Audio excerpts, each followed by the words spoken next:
Şu anda fark etmesek de dünya saatte yaklaşık 1670 kilometre hızla kendi ekseni etrafında dönüyor. Peki ya bir gün hiçbir uyarı olmadan bu dönüş aniden dursa ne olurdu? İlk saniyede felaket başlardı. Dünya dursa bile atmosfer hareket etmeye devam ederdi.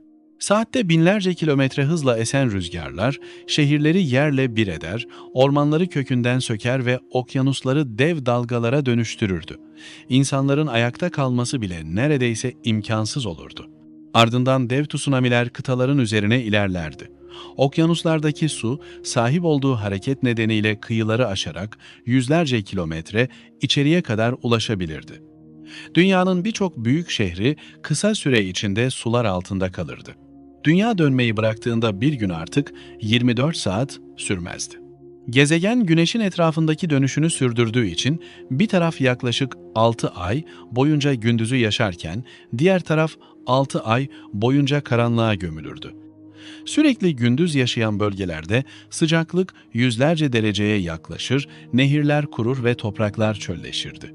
Sürekli gece yaşayan tarafta ise sıcaklık eksi yüzlerce dereceye kadar düşebilir, okyanusların yüzeyi donmaya başlayabilirdi.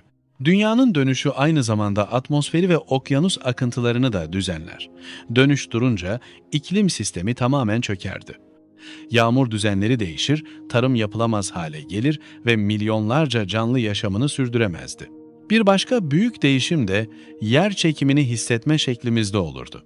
Ekvator çevresinde dünyanın dönüşü nedeniyle oluşan küçük merkezkaç etkisi ortadan kalkardı. İnsanlar çok büyük bir fark hissetmese de ağırlıkları çok az artardı.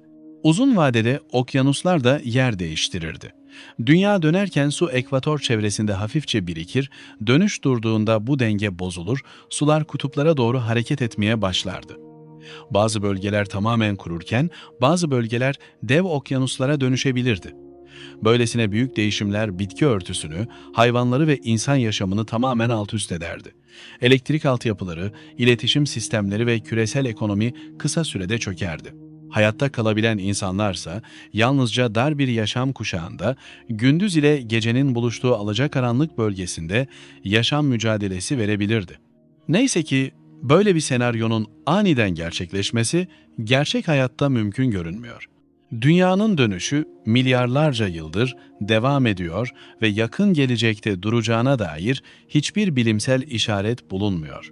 Ama eğer dünya gerçekten bir anda dönmeyi bıraksaydı, insanlık tarihindeki en büyük felaket yalnızca birkaç saniye içinde başlamış olurdu.